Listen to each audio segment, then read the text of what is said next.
കേന്ദ്രത്തിന് എതിരായ സംയുക്ത തൊഴിലാളി യൂണിയന്റെ പൊതുപണിമുടക്ക് സംസ്ഥാനത്ത് പൂർണ്ണമാണ്. ബസ് സർവീസുകൾ മുടങ്ങി, ഓഫീസുകളിൽ ജീവനക്കാരില്ല, ബഹുഭൂരിപക്ഷം കടകളും അടഞ്ഞ് കിടക്കുകയാണ്.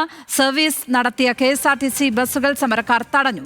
നെയ്യാറ്റിൻകരയിൽ KSRTC ബസ്സിൽ നിന്ന് യാത്രക്കാരെ ഇറക്കിവിട്ടു. കൊല്ലത്ത് സർവീസ് നടത്തിയ KSRTC കണ്ടക്ടറെ സമരാനുകൂലികൾ മർദ്ദിച്ചു. കണ്ണൂരിൽ കോർപ്പറേഷൻ ശുചീകരണ തൊഴിലാളിയുടെ ചൂൽ പണിമുടക്ക് അനുകൂലികൾ പിടിച്ചുവാങ്ങി. VS അനുരാഗ് ചേരുന്നു തിരുവനന്തപുരത്ത് നിന്ന്. അനുരാഗ്, തലസ്ഥാനത്തെ സ്ഥിതി എന്താണ്? കേരളത്തിലെ പൊതുചിത്രം എന്താണ് എന്നത് സംബന്ധിച്ചാണ് നമുക്ക് ലഭിക്കുന്ന റിപ്പോർട്ടുകൾ.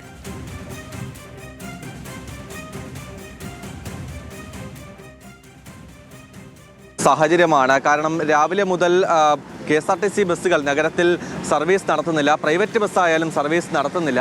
കടകമ്പോളങ്ങളെല്ലാം അടഞ്ഞു കിടക്കുകയാണ്. ചുരുക്കം ചില ഓട്ടോറിക്ഷകൾ മാത്രമാണ് സർവീസ് നടത്തുന്നത്.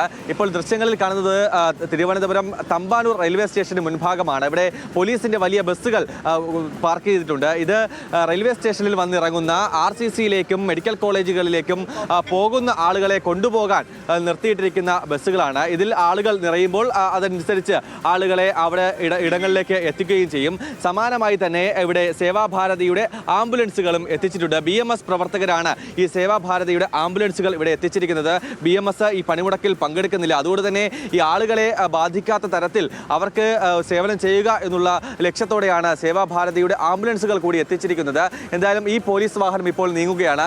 RCCയിലേക്കും മെഡിക്കൽ കോളേജിലേക്കുമുള്ള ആളുകളെയാണ് ഈ ബസ്സുകളിൽ എത്തിക്കുന്നത്. സമാന്തരമായി തന്നെ നിരവധി പോലീസ് വാഹനങ്ങൾ ഇത്തരത്തിൽ ആളുകളേക്ക് സേവനമായി ഇവിടെ എത്തിച്ചിട്ടുണ്ട് എന്നുള്ളത് തന്നെയാണ് ഏറ്റവും പ്രധാനപ്പെട്ട കാര്യം. അതിനൊപ്പം തിരുവനന്തപുരത്ത് എന്തായാലും KSRTC ബസ്സുകൾ നഗരത്തിൽ സർവീസ് നടത്തുന്നില്ല. ഗ്രാമപ്രദേശങ്ങളിലെ ഡിപ്പോകളിൽ KSRTC ബസ്സുകൾ സർവീസ് രാവിലെ നടത്തിയിട്ടുണ്ടായിരുന്നു. പക്ഷേ പലയിടങ്ങളിലും ഈ ബസ്സുകൾ തടയുന്ന സാഹചര്യമുണ്ടായി.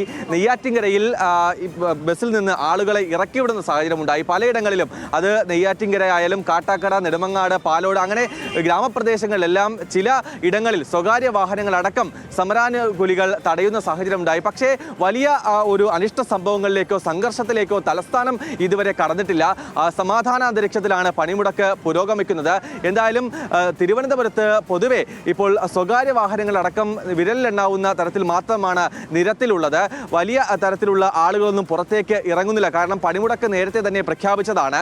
സ്വകാര്യ സ്ഥാപനങ്ങളായാലും സർക്കാർ സ്ഥാപനങ്ങളായാലും എല്ലാം അടഞ്ഞു കിടക്കുന്ന സാഹചര്യം. അതുകൊണ്ട് തന്നെ കൂടുതൽ ആളുകളൊന്നും പുറത്തേക്ക് ഇറങ്ങുന്നില്ല. ഈ ദീർഘദൂര യാത്ര കഴിഞ്ഞു വരുന്ന ആളുകൾ മാത്രമാണ് ഇപ്പോൾ തിരുവനന്തപുരത്തെ ഈ ഇടങ്ങളിലെല്ലാം കാണുന്നത്. കിഴക്കേക്കോട്ടയിലൊന്നും ആളുകളെ ഇല്ല. കിഴക്കേക്കോട്ടയിലെ ബസ് സ്റ്റാൻഡ് പരിസരത്തൊന്നും ആളുകളെ കാണാനില്ല. തിരുവനന്തപുരത്ത് ഈ റെയിൽവേ സ്റ്റേഷനിൽ വന്നിറങ്ങുന്ന ആൾക്കൂട്ടമാണ്. രാവിലെയൊക്കെ ഈ ആൾക്കൂട്ടം വലിയ രീതിയിൽ ഉണ്ടായിരുന്നു. ആ സമയത്താണ് പോലീസ് ഈ സംവിധാനം ഏർപ്പെടുത്തിയത്. അതോടുകൂടിയാണ് വലിയ ആശ്വാസം ഇവർക്ക് ആയത്. എന്തായാലും തിരുവനന്തപുരത്ത് വലിയ അനിഷ്ട സംഭവങ്ങളില്ല. സമാധാനാന്തരീക്ഷത്തിൽ ഈ പണിമുടക്ക് പുരോഗമിക്കുകയാണ്. ലക്ഷ്മി. VS അനുരാഗാണ് തലസ്ഥാനത്ത് നിന്ന് വിവരങ്ങൾ പങ്കുവച്ചത്. ഇപ്പോൾ